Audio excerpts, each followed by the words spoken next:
The United Kingdom is just days away from a new Prime Minister. The former Mayor of Manchester, Andy Burnham, is taking on the top job at Downing Street after dramatically moving to oust Keir Starmer earlier on this summer.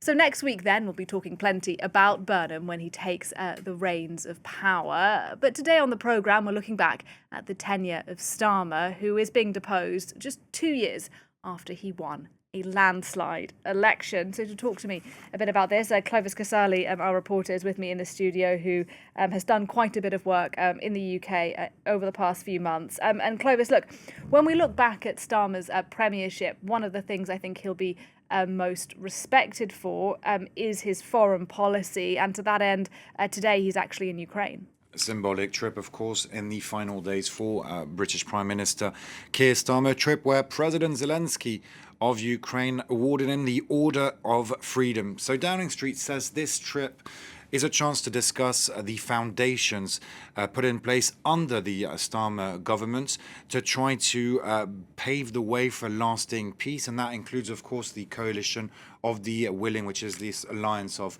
countries, a lot of European countries, but also Australia, Canada. This alliance set up by France and the UK originally in order to help support in the best possible way Ukraine. Keir Starmer has been heavily criticised at home. Of course, he's now leaving after Labour backbenchers wanted him to go. So on the national level, didn't go that well for Keir Starmer, but on an international one, as you said, he did pretty well. Regarding Ukraine, there is a broad consensus in the UK with the Conservatives, Labour, not all of Reform UK supporting all of the measures put in place by Keir Starmer. But Keir Starmer, according to Downing Street, set to, again in Kyiv, pay tribute to the sacrifice, the bravery of the Ukrainian people.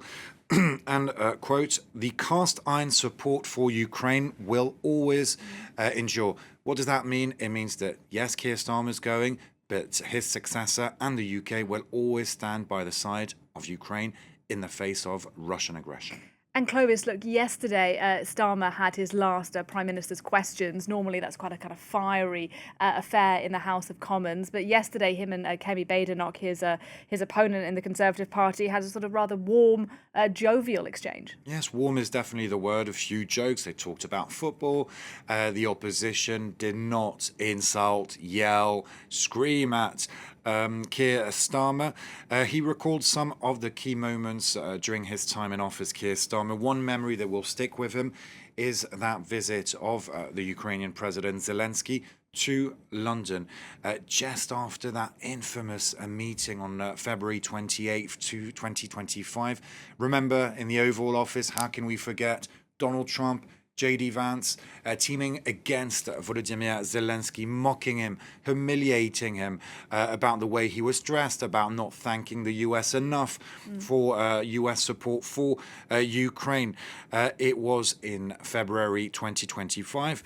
Hours after that visit, Zelensky went to London, and Keir Starmer at the House of Commons explained why that memory will stick with him.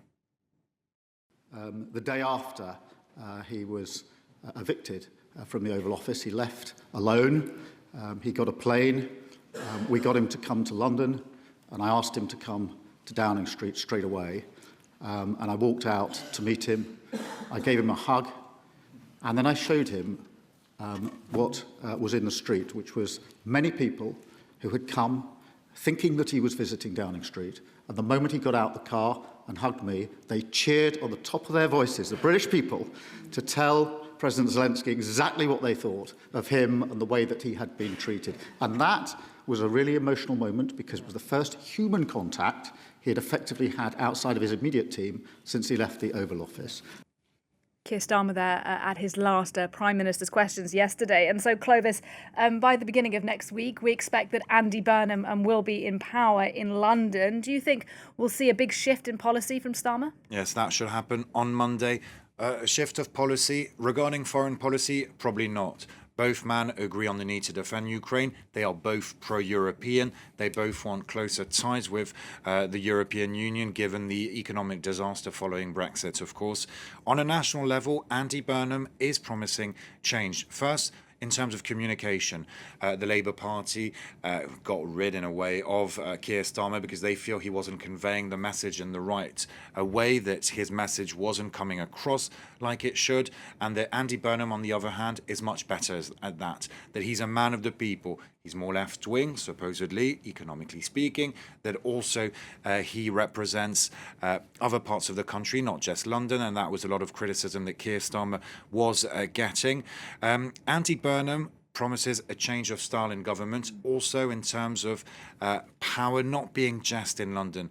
Just for our viewers, Andy Burnham, former mayor of Greater Manchester, born near Liverpool, educated at Cambridge, but very much from a working class background. And Andy Burnham says that not everything can be decided in London. And in late June, he explained his plans for giving greater powers to towns, cities outside of London, with possibly a new number 10 Downing Street, not in London, but in Manchester. Take a listen. We will bring about the biggest rebalancing of power our country has seen. It is time for Whitehall to accept that growth cannot be ordered from the top down. The change will be driven through the Prime Minister's office in an extended operation based here in Manchester. And of course, a lot of hope, as always when you have a new Prime Minister. What are the challenges ahead for Andy Burnham? Of course, try to fix the economic situation with poverty levels higher than ever, it seems. That's a key problem, and that's what Andy Burnham wants to address. But the other important point, and we keep talking about it here, is the rise of Reform UK, the far-right party. Still ahead in the polls, way ahead of the Conservatives, way ahead of Labour. And that's also why many Labour backbenchers wanted Keir Starmer out, because they felt that he was not the ideal candidate or the best person to win a next election against Reform UK. And they think, many Labour MPs think, Andy Burnham can be that man. Will it be the case? Let's see.